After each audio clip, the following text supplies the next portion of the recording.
Olá, boa tarde. Seja bem-vindo ao Olhares desta segunda-feira e nesse primeiro programa da semana a gente vai falar sobre dengue. Em Joinville, o número de casos da doença aumentou e o município está em alerta para um surto de dengue. Já em Chapecó, um drone está sendo utilizado para monitorar os locais onde os agentes não conseguem fiscalizar. Vamos falar também sobre um manual para prevenir a corrupção. É um livro que será lançado por uma advogada catarinense que estará conosco no estúdio. Vamos conhecer um projeto que ensina crianças como se comportar no trânsito ao andar de bicicleta. Viagem e dor na coluna. Arrumar uma mala, por exemplo, pode gerar algum desconforto por causa da postura. Vamos ter dicas de um especialista. E nós vamos mostrar uma prática muito antiga que está ganhando cada vez mais adeptos, o arco e flecha. Nós vamos experimentar e descobrir as técnicas e os benefícios dessa atividade. Vamos experimentar, Karina? Essa eu quero ver. Olha, estamos recebendo com muita honra a Miss Santa Catarina, Sabrina Meyer, que foi coroada no fim de semana numa festa belíssima em Itajaí. Sabrina, é um prazer ter você conosco. O prazer é todo meu estar aqui para contar um pouquinho sobre o que aconteceu no Miss Santa Catarina. E muita gente está curiosa para saber. Fique aqui com a gente. O Olhares está muito mais lindo hoje com a sua presença. Muito obrigada. Obrigada a você pela sua companhia. Estamos só começando.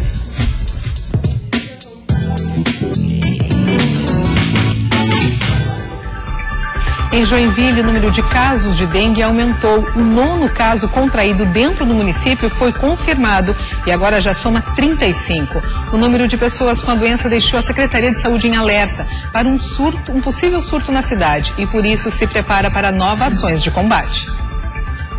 As temperaturas diminuíram, mas a proliferação do Aedes aegypti não. Em Joinville, o número de casos de dengue subiu para 35. Em 9 deles, a doença foi contraída dentro do município. Os outros 26 foram importados de outras regiões. Há ainda 7 casos suspeitos que aguardam a confirmação do laboratório. O número de casos confirmados elevou a preocupação em Joinville. A Secretaria Municipal de Saúde, que está em alerta, confirmou que a situação caracteriza surto. Nós já podemos caracterizar um surto, considerando que nós não tínhamos tantos casos de dengue adquiridos aqui no próprio município.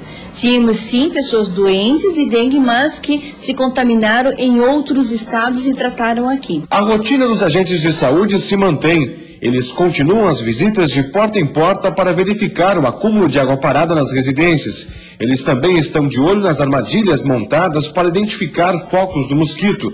Nas regiões consideradas mais críticas, o trabalho tem se estendido até mesmo nos finais de semana. Os caminhões são outra preocupação. De acordo com a Vigilância em Saúde, muitos deles trazem, sem saber, o Aedes aegypti para o estado. O mosquito, ele vem sim de carona, então ele vem doente, esse mosquito dos outros estados, se instala aqui em Joinville e tendo pessoas doentes com o mosquito doente, nós podemos sim ter uma epidemia no município. O município já soma 226 focos do mosquito transmissor da dengue. Para frear essa proliferação, a Vigilância em Saúde vai retomar os mutirões. No próximo sábado, uma varredura no bairro Jarivatuba vai ser realizada com a ajuda de estudantes universitários. Já para o mês que vem, estão programados 2 mutirões nos cemitérios municipais dos bairros Fátima e Iririú. E em Chapecó, a Secretaria de Saúde está intensificando a fiscalização para tentar diminuir os focos de dengue, que já são mais de 500. O município também conta com um drone para monitorar os locais onde os agentes de combate à dengue não conseguem entrar. As imagens do alto possibilitam mapear os pontos estratégicos para facilitar o trabalho das agentes de combate à dengue. O drone deverá sobrevoar aproximadamente 2.000 lugares de difícil acesso. As imagens em tempo real vão ajudar a monitorar os locais com fotos e vídeos. Nós temos 2 equipes que acompanham. Nos dias que a gente está fazendo esse monitoramento, imediatamente já se tomam todas as medidas cabíveis. Quem não cumprir com as exigências será notificado e até multado se não colaborar. Dias de frio e chuvosos também são perigosos para a proliferação do mosquito da dengue. Isso, entra em contato com o proprietário, já faz o tratamento se houver água, já faz remoção de entulhos também. Então ele é um aliado para que a gente ganhe tempo, inclusive, e otimize as ações. De acordo com o último boletim divulgado pela Vigilância Epidemiológica, os municípios de Itajaí, Chapecó e Joinville são os locais onde já foram registrados os maiores números de casos e focos de dengue no estado. Aqui em Chapecó já são 579 focos do mosquito. 39 pessoas foram confirmadas, 28 contraíram a doença aqui na cidade e outros 11 pacientes são casos importados. Mais 12 pessoas aguardam os resultados dos exames. Além do drone, mais de 100 agentes de combate à dengue fazem a fiscalização em todos os bairros de Chapecó.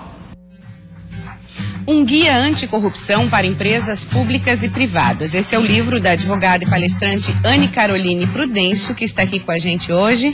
Boa tarde, Anne, seja bem-vinda ao Olhares. Boa tarde, muito obrigada, Maria Paula, pelo convite.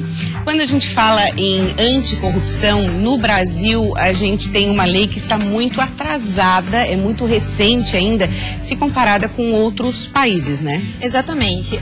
Os outros países, no caso como os Estados Unidos, que foi o pioneiro nessa área anticorrupção, que tem uma legislação específica, o FCPA e o UK Bribery Act também no Reino Unido.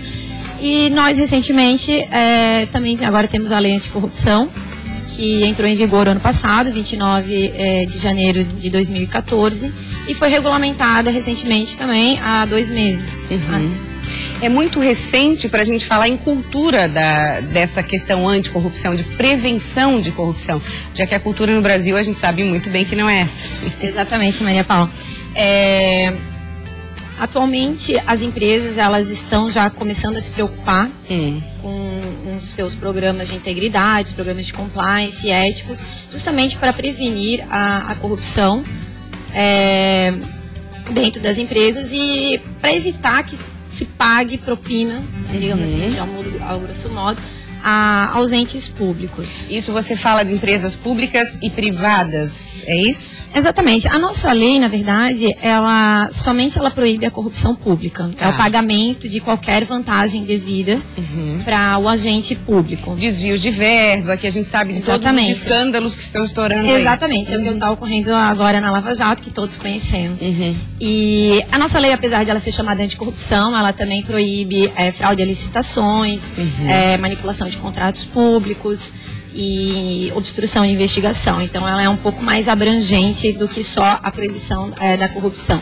Ela não proíbe a corrupção entre empresas privadas, mas partindo de um princípio ético que todas as empresas devem ter, e se elas tendo um programa de compliance e anticorrupção, código de conduta e ética dentro delas, é plausível que elas não podem, elas têm que saber que elas também não podem praticar a corrupção no âmbito privado. Agora, falando em corrupção, para que haja efetivamente uma mudança, é preciso que se conheça a lei para se colocar em prática, né? E aí entra a sua ideia do livro, do manual, que vai vir numa linguagem de forma simples, para que o maior número de pessoas conhecendo, aí sim vão poder colocar em prática e se blindar de uma certa forma, é isso? Exatamente. Nós estamos fazendo um trabalho também de divulgação da lei anticorrupção, para que as empresas possam se prevenir com relação a possíveis sanções que são muito altas. Elas podem atingir a 60 milhões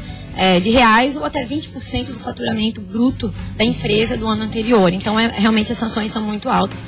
O nosso guia vem justamente para isso, para que a gente traga uma linguagem mais simples, para que qualquer pessoa consiga ler e entender que o empresário, o diretor de compliance, o diretor comercial, dentro da empresa, ele possa ler e entender o que consta na lei anticorrupção e na própria regulamentação, que realmente a linguagem é um tanto confusa, digamos. Na sua opinião, na prática, dentro das empresas, essa anticorrupção, essa postura mais ética, por onde começa? Tem que começar pelos altos executivos. O exemplo vem de cima. A gente fala em inglês que é o tone at the top. Tem que começar por alto. O presidente da empresa, a alta diretoria, eles têm que dar o exemplo, além de firmar um compromisso por escrito e passar isso para os empregados, para os seus funcionários, seus fornecedores, eles têm que dar o exemplo. Não adianta de nada ter um código de conduta lindo, um código de ética, um manual de como funciona as práticas, as políticas dentro da empresa, se esse exemplo não vem de cima. Tá certo. Se de repente vem uma ordem de cima, não, fulano, mas vai lá, paga ali, paga... O famoso jeitinho, O jeitinho, né, brasileiro. Uhum. Isso tem que acabar. Acabou. Não pode mais existir nos negócios. A gente está vendo o que está acontecendo agora com a Lava Jato, em que presidentes das maiores empresas construtoras do país, inclusive a Odebrecht, que é a maior da América Latina, foram presos. Então, é porque realmente já está começando a surtir um efeito, sim. Essas prisões podem ser, essa questão, essa maior transparência pode ser uma sementinha, na sua opinião? Sim, com certeza. Tá. Com certeza. Você viaja bastante, recentemente esteve na Venezuela, né, proferindo palestras, alguma em Santa Catarina na sua agenda, para quem quiser conhecer mais seu trabalho? Sim, já deixo aqui o meu convite. Nós estamos promovendo um evento sobre a lei anticorrupção e a regulamentação, e ocorrerá em Chapecó, no dia 30 de junho, das 9 às 12 horas, juntamente com a Fiesc, por meio do presidente Glauco Corte, que está atuando muito forte nessa área de prevenção, anticorrupção, a corrupção nas empresas e na indústria de Santa Catarina. Queremos aculturá-las e poder passar um pouco do nosso conhecimento para elas. Tá bom, Anne, muito obrigada pela tua presença, adorei te conhecer. Muito obrigada, Maria Paula. Sucesso, até a próxima. Muito obrigada. O programa Olhares segue com outras informações. Karina. Olha só, uma ação rápida e precisa salvou a vida de um bebê. Ao ver a mãe da criança desesperada com o filho engasgado, o rapaz não pensou duas vezes e colocou em prática o que está aprendendo no curso de bombeiro voluntário. As imagens das câmeras de vigilância que circulam na internet mostram o desespero da mãe ao perceber que a criança está engasgada. Ela tenta realizar algum tipo de movimento, mas nada funciona. É quando o atendente da lanchonete se aproxima, pega a criança e começa a realizar a manobra para desengasgar o bebê.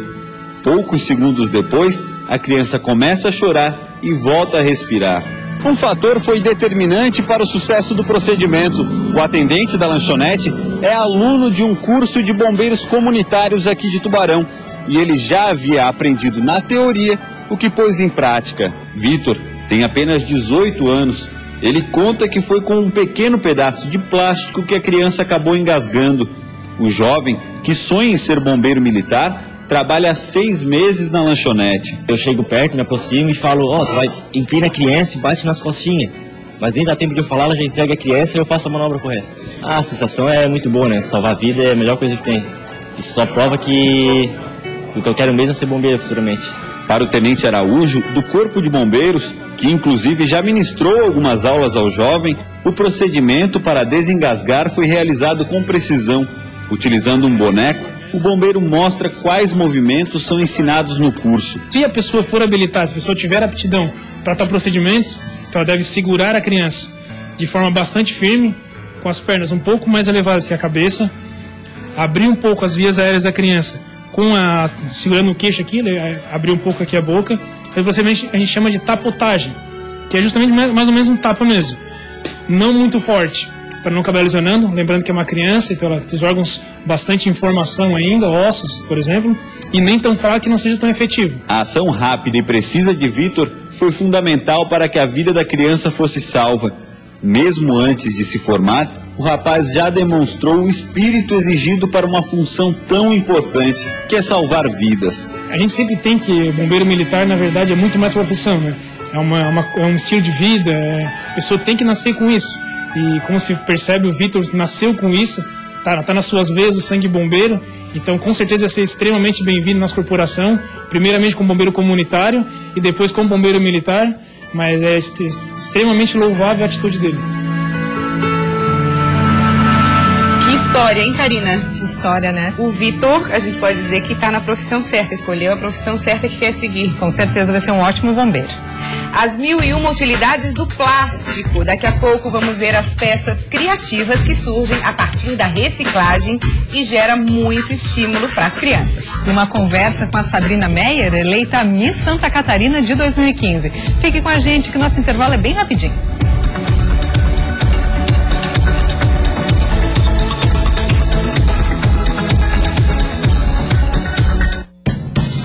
Olhares. Oferecimento. Todo mundo tem um grande motivo para comprar no Queires.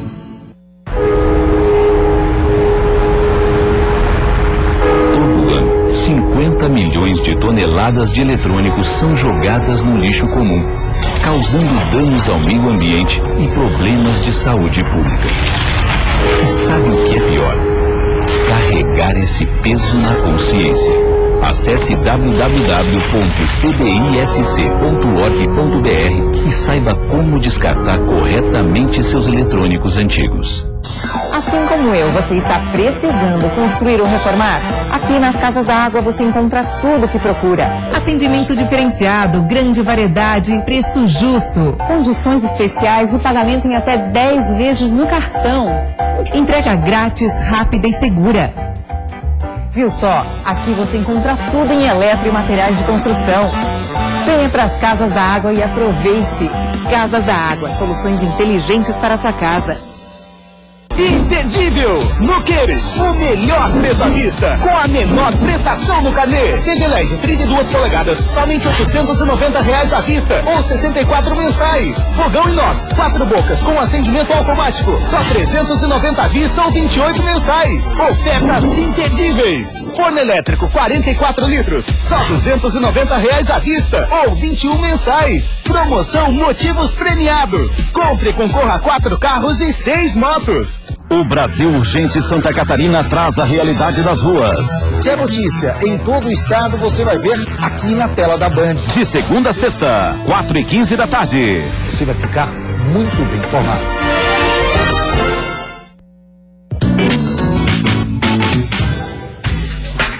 Uma hora e 24 minutos, vamos falar sobre peças plásticas que são transformadas em brinquedos, objetos de decoração e instrumentos musicais.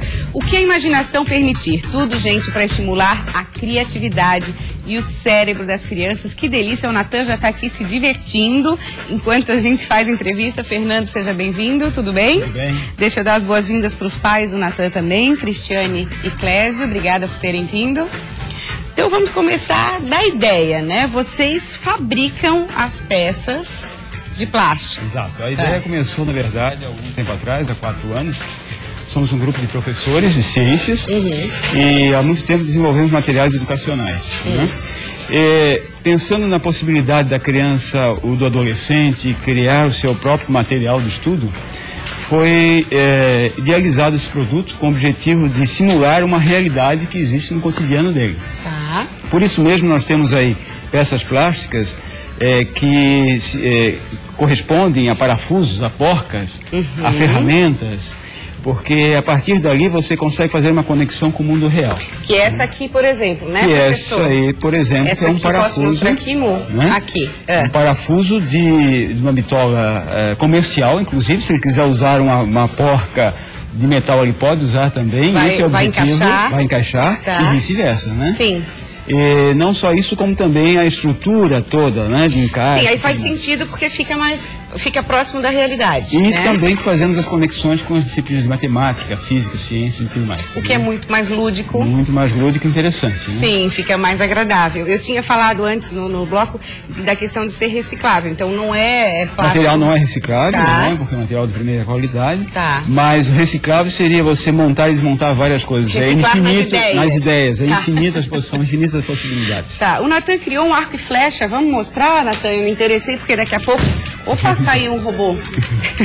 Porque daqui a pouco a gente vai estar o pessoal do arco e flecha. Você já viu aí nos bastidores, né?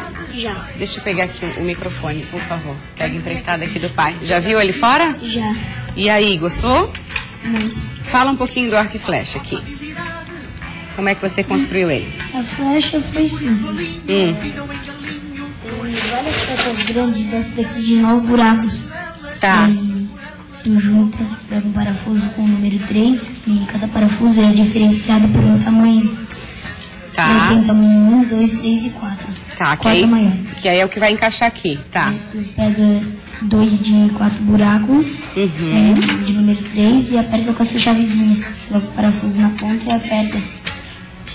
Tem que ficar bem firme, né? Muito. Tá, e o arco? Aqui. O arco aqui, deixa eu ver se eu acho assim. eu já achei de primeira. Eu coloco aqui e sempre eu gosto de deixar um espacinho aqui pra flecha ir mais rápido. Pra te encaixar melhor pra lançar mais reto. Sei. Daí tu coloca a pecinha, pega 2 dessas grandona da flecha, 2 de 6 ou 5, também preferir. Daí 2, vai pegar 3 elásticos, vai amarrar eles, vai botar o parafuso, pode ser do tamanho número 2 ou número 3. Tá. Vai colocar o elástico bem na ponta e vai apertar com a broca, daí o arco tá pronto. Que legal, entendi tudo, professor. Entendi, vou fazer um depois do programa, né, Natan? Quantos conceitos que a gente viu na explicação dele que foram trabalhados aqui? Na verdade, são conceitos importantes de física, né? Energia potencial e energia cinética é evidente nesse caso, né? Você armazena energia no elástico e a partir do momento que é uma energia potencial, mas você solta o elástico, você transforma em energia cinética. Esse princípio é um fenômeno, né? E aí, é por aí mesmo que nós caminhamos no sentido da educação. Você primeiro descobre o fenômeno para depois entender o conceito. Sim, porque quando vai para o conceito, já foi utilizado, faz mais sentido, Total sentido. Eu gostei desse óculos também, olha que bacana. Então, nesse caso, ele está representando atividades lúdicas, né? E nós estamos no shopping Continente, abrindo pela primeira vez ao público a possibilidade de adquirir peças separadamente. Então, passamos... Dependendo qual objeto eu vou montar, eu escolho as peças? Sim, exatamente. Você não precisa comprar uma caixa inteira. Você compra apenas as peças que você deseja. Que é uma democratização do comércio, digamos assim. Você não é obrigado a adquirir kits enormes. Você adquire kits pequenos e aos poucos você pode ir completando sua coleção. Que bacana, boa ideia. Deixa eu falar com os pais do Natan. O que vocês notam de diferença assim, na evolução dele a partir do momento que ele começou a brincar com essas peças, a criar os brinquedos? Primeiro, fugir um pouquinho dos eletrônicos, né, dessa questão que envolve muito as crianças hoje em dia, né? A participação dele na questão da criação, né? Com pequenas peças que ele adquiriu da mesadinha dele, comprou meia dúzia de peças, ele criou arco e flecha, ele criou letras com essas peças, depois nós fomos comprando outras peças onde ele criou outros objetos que chamam a atenção dele. Por exemplo, ele criou o ábaco, que ele gosta muito de matemática. Ah, tô vendo. Ele criou o ábaco. Pra mim, Natan, por favor, pra eu mostrar aqui. Isso, olha o ábaco, que lindo que ficou. O que mais? Ele criou o guindaste, criou um carro voador que chama de carro-aranha, né? E foi criando peças, assim, ele vai montando, desmontando e criando peças que, de acordo com a imaginação dele, ele fica horas e horas brincando com isso, criando. A partir do momento que vai conhecendo, aí quer montar mais e mais, vai criando os desafios também, desafios, né? Vai enfrentando os desafios, algumas dificuldades ele tem na montagem, como por exemplo do guindaste, do equilíbrio dele, ele pede ajuda pra gente, mas a construção toda parte da mente dele, da imaginação Cristiane participa dele. Também? Conta pra gente.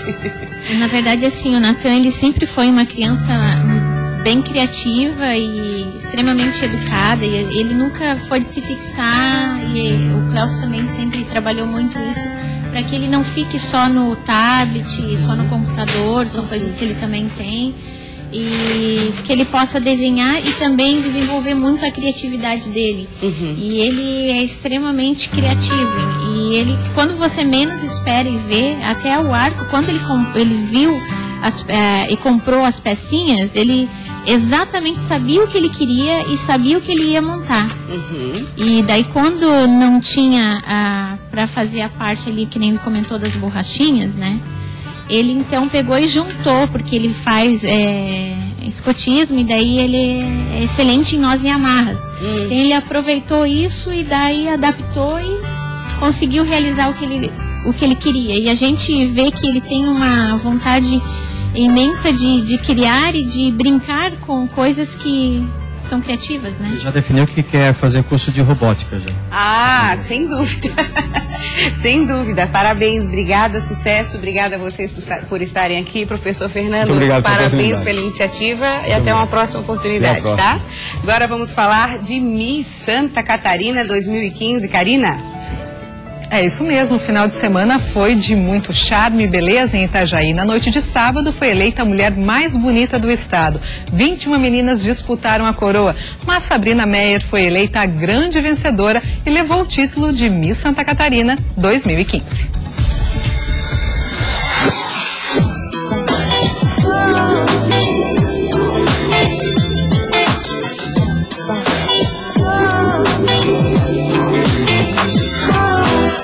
A abertura foi marcada pela apresentação das misses. As Mulheres Maravilhas representaram as 21 cidades que disputam a coroa. Na sequência, um desfile de maiô e a interação com a banda. O espetáculo mais bonito, né? Delas interagindo ali com os músicos. Sua opinião, Michele? Com certeza, eu gostei bastante dessa apresentação ao vivo, né? Fez com que as meninas até descontraíssem bastante. Desfile de gala e o tão esperado Top 5. Entre as finalistas, Miss Blumenau, Timbó, Benedito Novo, Lages e Palhoça. E a preferida dos jurados foi a jovem representante de Palhoça, que conquistou a tão desejada coroa e o título de Miss Santa Catarina 2015. Miss Santa Catarina 2015 é Miss Palhoça. Bela loira de olhos azuis não é novata no assunto. Desde os 16 anos, brilha nas lentes e passarelas pelo mundo. Já passou pela China, Hong Kong, Macau, Tailândia, Chile e Europa. Agora ela tem um novo desafio pela frente: representar Santa Catarina no Miss Brasil em agosto.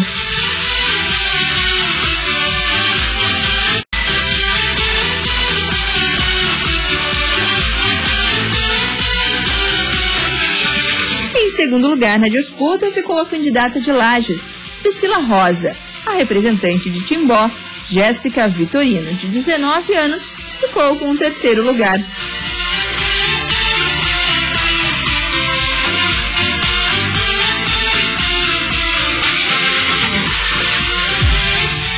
Linda, e o que a gente pode dizer é que a Sabrina é muito mais bonita pessoalmente. Ela está aqui conosco. Seja bem-vinda, Sabrina, ao programa Olhares. Muito obrigada. Bem-vinda. Túlio, seja bem-vindo também. Obrigado. Bem-vindo, Túlio. Sabrina se vendo pela primeira vez depois da coroação. Conta pra gente como é que foi aquele momento que a gente acabou de assistir. É inexplicável. Eu segurei pra não chorar aqui, revendo esse momento maravilhoso, indescritível, realmente. E realmente foi uma linda festa, difícil para os jurados que tiveram essa tarefa dura de escolher, né? Sim, uma tarefa difícil esse ano, realmente superou as expectativas dos últimos anos e um time de beldades muito competitivas, né? É uma coisa assim que a comissão julgadora questionou realmente até a última hora, porque estava uma tarefa complicada. Agora, Sabrina, a câmera te ama também, né? Porque a gente costuma dizer assim, né? A câmera ama a Sabrina, porque quanto mais a câmera vai se aproximando de você, mais linda você vai ficando. Essa questão de você já ter sido, de você ser modelo fotográfica, ajuda também, assim? Ou ali é a Sabrina natural? Conta pra gente. Olha, eu acho que é um pouco de tudo, né? Como eu convivo bastante com câmeras, fotografia diariamente, eu acho que eu já estou bem acostumada, então foi bem fácil para mim lidar com essa situação. Fica mais tranquila, né? Sim, fico mais tranquila, mas ali na hora dá um aperto no coração e respira fundo e vai, né? A gente viu, inclusive, na coroação, ela dava para ver o suspiro. É diferente a avaliação, né, de estar fazendo um trabalho, fotografando, modelando, para estar sendo julgada. É bem né? diferente. Então é bem diferente, mas como ela tem essa fotogenia, já com as câmeras, né, com os flashes, já favorece bastante também. Porque a gente viu, né, Túlio, inclusive o Evandro Haas, que é o coordenador do Miss Brasil, falar muito em buscando uma mulher com atitude, com segurança, não só beleza. Essa é a tendência desse concurso. Eu acho que é porque cada vez mais o mundo Miss se aproxima do universo dos modelos, né? Então está muito junto, apesar que muita gente questiona que é bem diferente, eu particularmente não acho que é muito diferente. Eu acho que está junto. E cada vez os concursos de Miss estão se modernizando mais. Cada vez eles estão ficando mais na linha model, né? Então, A Miss de antigamente, a Miss de época já tem um tipo de postura no palco, hoje já é uma postura um pouco mais despojada. E existe uma preocupação com algum momento que é mais difícil, o momento de desfilar de biquíni, ou fazer a dança, ou as perguntas? Tem algum momento que te preocupou mais ao longo do evento da noite? Eu acho que um pouco de cada, mas eu fiquei mais tensa com a pergunta. O que será que eu ia responder naquele momento, né? Então eu fiquei bem tensa, mas acredito que eu me sei super bem, que perguntaram sobre a educação. E eu acredito que a educação vem de berço, vem de casa. E isso foi uma pergunta tranquila para mim responder, né? Então foi... E como é que foi sua preparação até chegar ao Miss? Então, eu voltei da Ásia final do ano passado e recebi o convite. Eu já preferia ficar aqui por Santa Catarina mesmo e comecei a me preparar, né? Academia, estética, várias coisas. Alimentação também. E foi incrível, né? E fui me dedicando e acreditando que eu poderia vencer, não ser a melhor, mas poder dar o meu melhor para conseguir essa vitória, né? A gente está vendo fotos da preparação, realmente, né? Tem que investir e se dedicar a isso, né? É importante também, né? Já tem uma preparação esse ano, o concurso, até porque ele também foi adiado, as candidatas eleitas e indicadas já tiveram um tempo maior para a preparação. Agora que a gente está com um tempo um pouco mais curto, mas ela já é abençoada por Deus, já tem uma genética boa, né? Esbelta, não tem muito o que fazer assim de preparação. Os pontos que a gente tem mais necessidade é onde a gente vai focar mais nesse curto espaço de tempo que a gente tem. Que o Miss Brasil vai acontecer? O Miss Brasil é para ser realizado no início do segundo semestre. Né? Então, oficialmente, como coordenador, eu ainda não recebi a comunicação da Band, da Enter, de qual seria a data e a cidade sede do concurso, ainda não temos. Uma das coisas que o Gabriel Chiru, que estava entrevistando você durante a transmissão, perguntou é se tinha caído a ficha, né? Caiu a ficha? Aí você respondeu, não, a ficha ainda não caiu. Eu faço a mesma pergunta, já caiu de sábado até agora? Está caindo aos poucos, ainda não caiu totalmente essa responsabilidade de estar representando Santa Catarina num concurso de beleza tão importante, né, no nosso país, no nosso universo, é o Miss Universo. Então, tá caindo aos poucos, né, mas eu sei a responsabilidade que eu tenho pela frente de estar representando Santa Catarina, já que é um lugar onde tem mulheres maravilhosas, as meninas todas incríveis, lindíssimas. Foi uma amizade muito incrível com todas, não teve aquele clima de rivalidade, foi maravilhoso, sim, é uma amizade com certeza que eu vou levar pro resto da minha vida. Ai, é indescritível. Tá emocionada e com sono.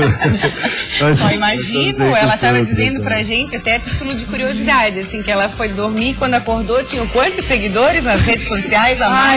Vários, muitas mensagens. Milhares, assim, de gente já seguindo, procurando a Sabrina no Instagram, no Facebook. Sim, eu não tive tempo ainda de responder todos, mas com certeza eu vou arranjar um tempinho em agradecer todo mundo, porque essa torcida me mandou uma energia muito positiva, eu senti muito isso no dia, uma energia muito positiva e foi essencial, assim, eu tenho que agradecer todo mundo que torceu, porque foi muito importante para receber esse título. Agora a gente tem que fazer a pergunta clássica, que tem muita gente esperando, se a Miss tem namorado? Tenho sim. Todo mundo pergunta, né, Túlio? Não tem jeito. Mas eu tô me dando bem com ele é legal, é gente boa. Sim, ele é muito bom. Sabrina, a gente que agradece a sua participação aqui e a gente também lhe deseja toda a sorte do mundo no Miss Brasil. Boa sorte. Muito obrigada. Obrigada, Túlio. Obrigada a você pela oportunidade. Sucesso, estamos torcendo, tá? Sucesso. Agora a gente faz um rápido intervalo e depois nós vamos conhecer um projeto que ensina a criançada a andar de bicicleta respeitando as regras de trânsito. Vamos falar também sobre dores na coluna. Saiba por que durante as férias elas são mais comuns. E Karina, está chegando a hora de praticarmos o arco e flecha. Vai encarar? Vou encarar, vamos lá. Eu também, não perca.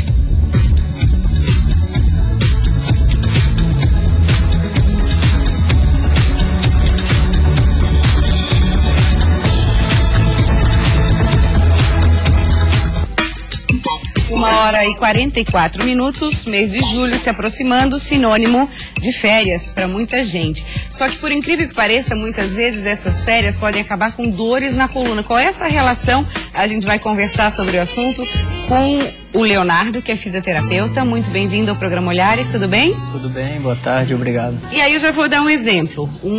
Arrumar as malas, por exemplo, que é uma atitude, é um hábito nosso, né? Que é do dia a dia, muitas vezes não só em viagem de férias, a gente está acostumado a arrumar mala, mas pode provocar algum incômodo, principalmente na região da coluna.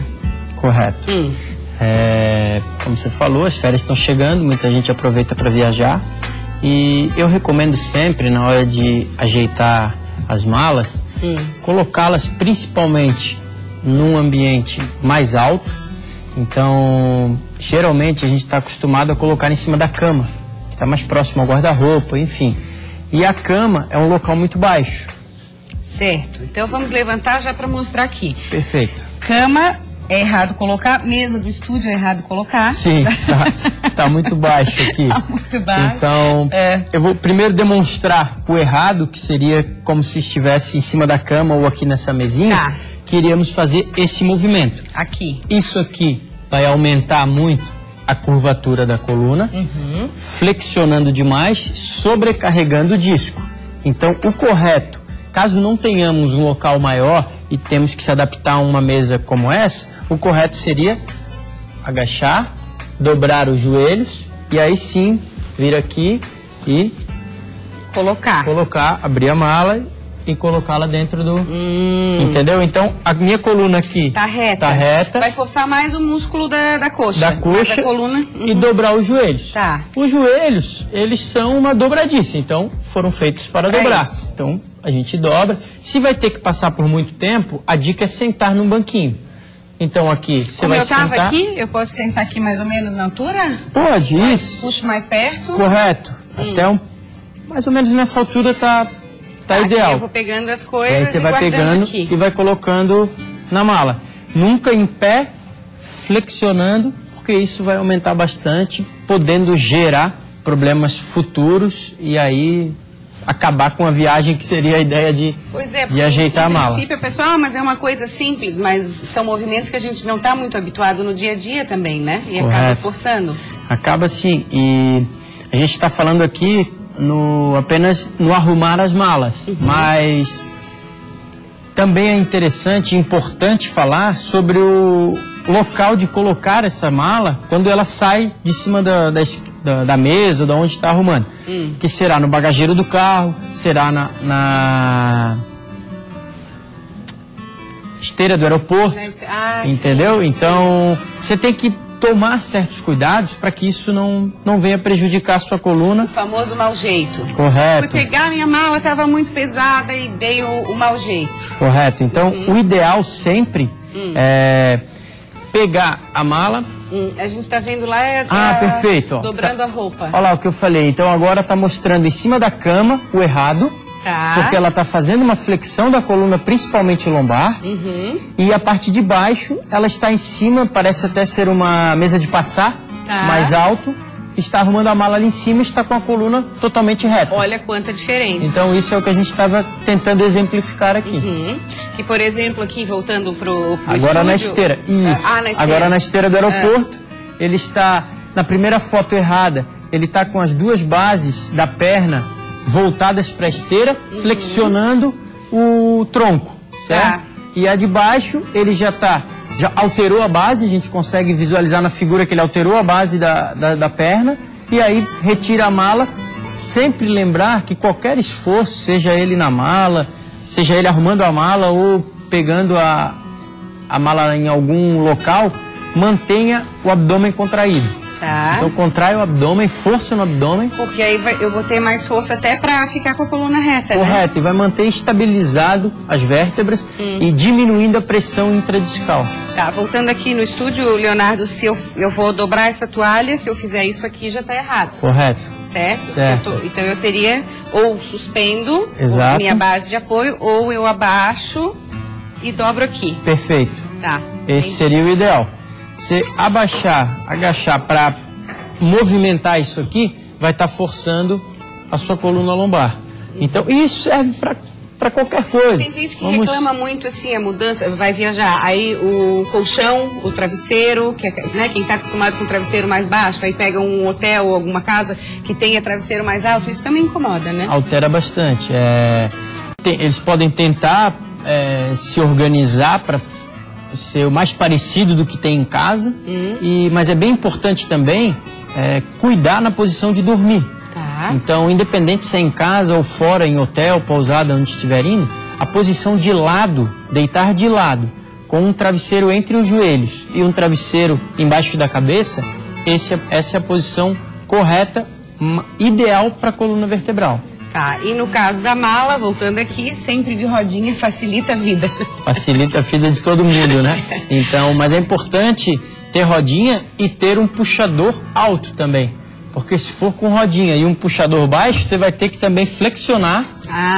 Entendeu? Isso eu vejo de vez em quando no rodoviário, aeroporto, eu vejo que a pessoa está fazendo um esforço demais porque não tem essa regulagem aqui, Exatamente. né? Tem uma alavanca muito pequena e aí, quanto menor a alavanca, mais força essa pessoa vai ter que fazer e flexionar também a coluna para poder puxar, carregar, empurrar, enfim, a mala. Então, o ideal é que tenha essa regulagem e a regulagem seja alta como essa aqui que a gente está demonstrando. São pequenos cuidados que fazem grande diferença, né? Exatamente. Prevenir é o grande segredo.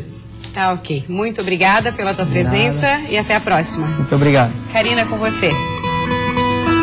E pela primeira vez no estado, pessoas de baixa renda estão recebendo de graça refrigeradores. Aquela geladeira antiga que gasta bastante luz, está sendo recolhida e em troca fica uma novinha e econômica. A ação faz parte do projeto Energia do Bem, que quer melhorar a economia de energia elétrica no estado. O selo na geladeira de Dona Alice mostra que ela foi uma das contempladas pelo programa. Hoje, a geladeira antiga deu lugar a uma nova, com tecnologia que vai fazer a costureira economizar na conta de luz. Se não fosse isso, a senhora não ia conseguir trocar de geladeira tão cedo. Não, eu tinha plano daqui 2 anos de trocar, né? Ia começar a juntar uma boa entrada, né? Daí eu compraria, mas ainda ia levar uns 2 anos. Agora o presente então veio antecipado. Veio antecipado o presente.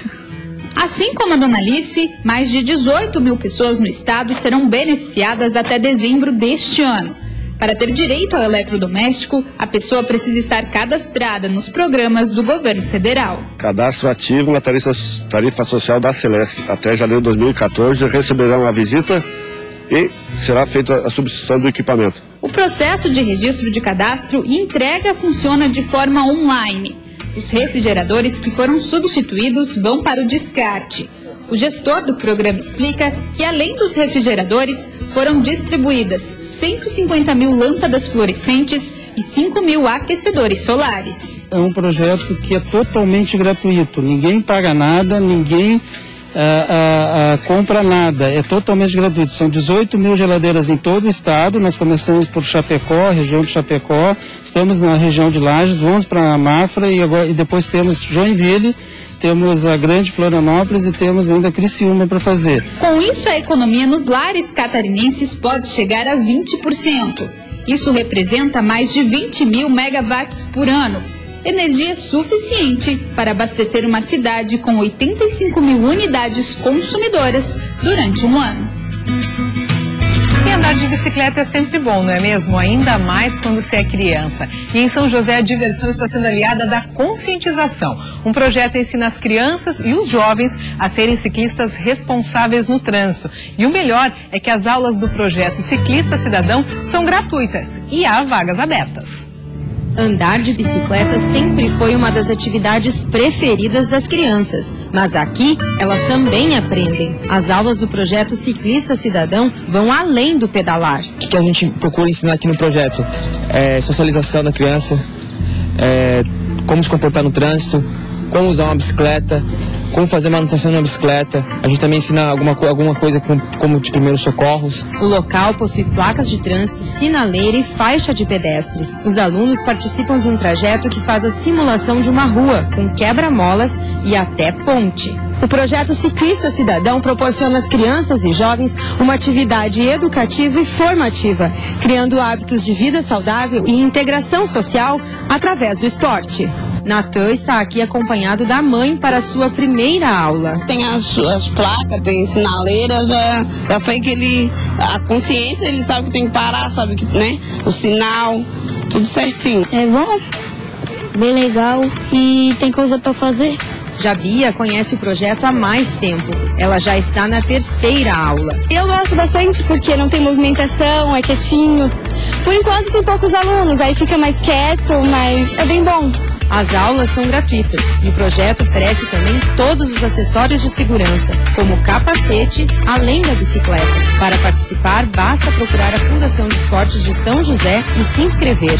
Crianças maiores de 8 anos de idade e que ainda não saibam andar de bicicleta também podem fazer parte do projeto. Chegou a hora de falarmos sobre arco e flecha. Antes de a gente experimentar, vamos conversar um pouquinho com o Marcelo. Marcelo, seja muito bem-vindo a Olhares, tudo bem? Tudo bem, muito obrigado pela entrevista, né, pela possibilidade de a gente apresentar um pouquinho da nossa arte aqui. Quando fala em arco e flecha, nos remete a um tempo muito antigo.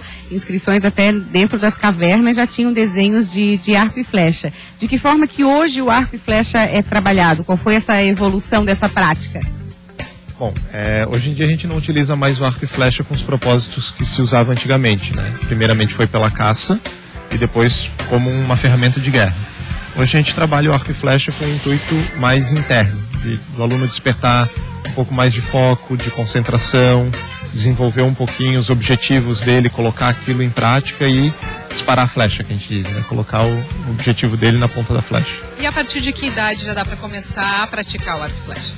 Isso varia muito de acordo com o aluno, né, com o porte físico, em função dele conseguir puxar ou trabalhar com arco e flecha. A gente tem alguns arcos mais leves, a gente tem alunos a partir de 11, 12 anos, né?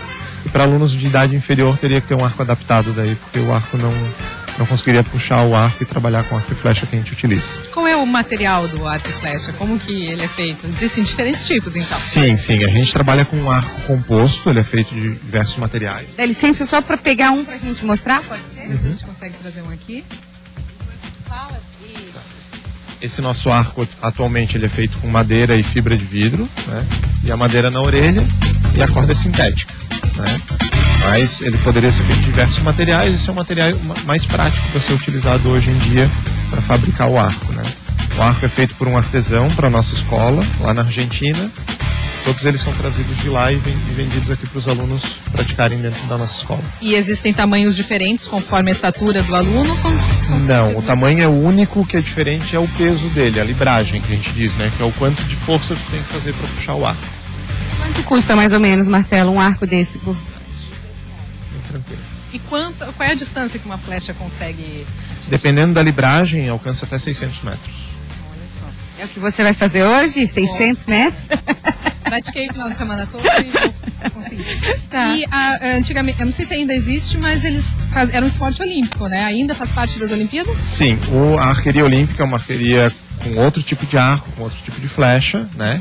E com o propósito da competição, né? Trabalhar em cima da precisão, dos tiros, etc. O nosso foco não é na precisão, não é na questão da mira, do treino com precisão olímpica, como eles trabalham, mas com uma questão de trabalhar a postura, a respiração. Então o foco não é a pontaria, mas sim o resultado acaba sendo a pontaria. É um trabalho que exige bastante força e preparo mental, né, Marcelo? Também. Né? A técnica física de como disparar a flecha, a gente trabalha com o aluno, né? Mas ele tem que trabalhar essa parte interna também, né? De concentração, a respiração, tudo isso tem que estar junto, aliado à parte física. Existem mulheres praticando? Sim, temos mulheres também. Quantas vezes por semana, em média, que é bacana, que é indicado? Normalmente o pessoal pratica 2 vezes por semana, mas tem possibilidade de fazer mais aulas também. 1 hora de duração? Geralmente 1 hora de duração. É praticado só assim em ambientes abertos ou existe uma forma de praticar? Não, a gente trabalha dentro das escolas, a gente tem 3 escolas aqui em Florianópolis e ocasionalmente a gente faz algumas aulas em espaço aberto também para trabalhar práticas que dependem de mais espaço, de maior distância para tiro ou movimentação. A gente faz algumas aulas ao ar livre. Nós estamos aqui no espaço aberto e o Marcelo trouxe o Ian e também o Diego para fazer uma demonstração. Eles vão ser os nossos professores, mestres. Aí, Marcelo também junto. Onde é que vai acontecer? Ali? Vamos lá. Pode descrever, Marcelo, como é que eles vão fazer? Eles fazem uma demonstração? Bom, eles vão fazer uma demonstração de alguns tiros básicos que a gente aprende desde a faixa inicial, da faixa branca, né? Mostrando bem toda essa questão da postura, como é que é a preparação da flecha no arco e até fazer o disparo. Isso, ele começa fazendo o encoque da flecha na corda, né? E posicionando a mão para puxar a corda. E aí, depois da tensão do arco, ele solta e a flecha é disparada. E existe uma pontuação diferente do alto? Não, alto? Como a gente não trabalha com competição, a gente não tem sistema de pontuação. A gente até faz, às vezes, para os alunos dentro de aula, para estimular eles um pouco na questão da pontaria, algumas brincadeiras, algumas coisas voltadas para a questão de precisão, de mira, mas a gente não tem treinos de competição propriamente dito. E o aluno, assim como nas artes marciais, ele vai mudando a faixa? Ele começa com uma faixa... Temos graduações também. Uhum. A cada graduação a gente vai trabalhando posturas diferentes de tiro e também muito da parte teórica sobre o que é a arqueria, como que ela se desenvolveu, como que ela foi trazida para o Ocidente e assim por diante. Aqui em Santa Catarina existem vários grupos ou é só aqui em Florianópolis? Não, mesmo? A gente tem escolas em Florianópolis, Balneário Camboriú, Brusque, Blumenau e Canoinhas. Olhem o estilo, esse eu vou querer aprender, essa posição. A posição interfere na distância? Não, na graduação. Cada graduação a gente vai trabalhando novas posturas, inclusive tiros em movimento, por exemplo. Vamos então, Karina, já está quase encerrando, vamos assumir nossos postos. Deixa eu entregar o microfone aqui.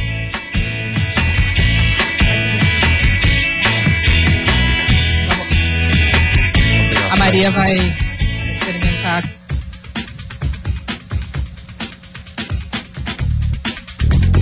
Vamos lá então.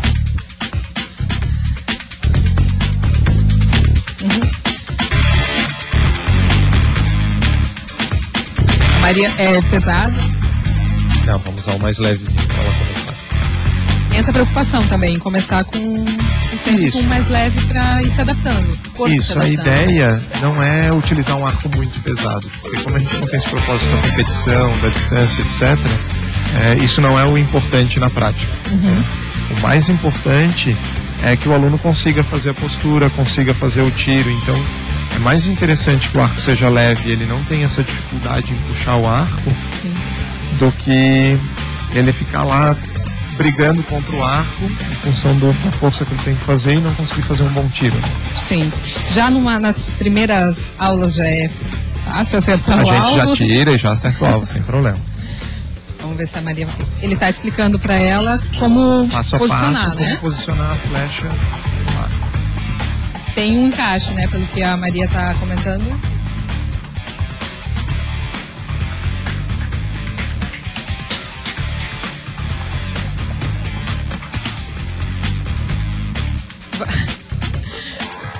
A Maria está posicionando, vamos esperar a Maria. Vamos ver se ela vai acertar o alvo. Agora, Maria. Tudo bem. Na próxima a Maria consegue, não é mesmo?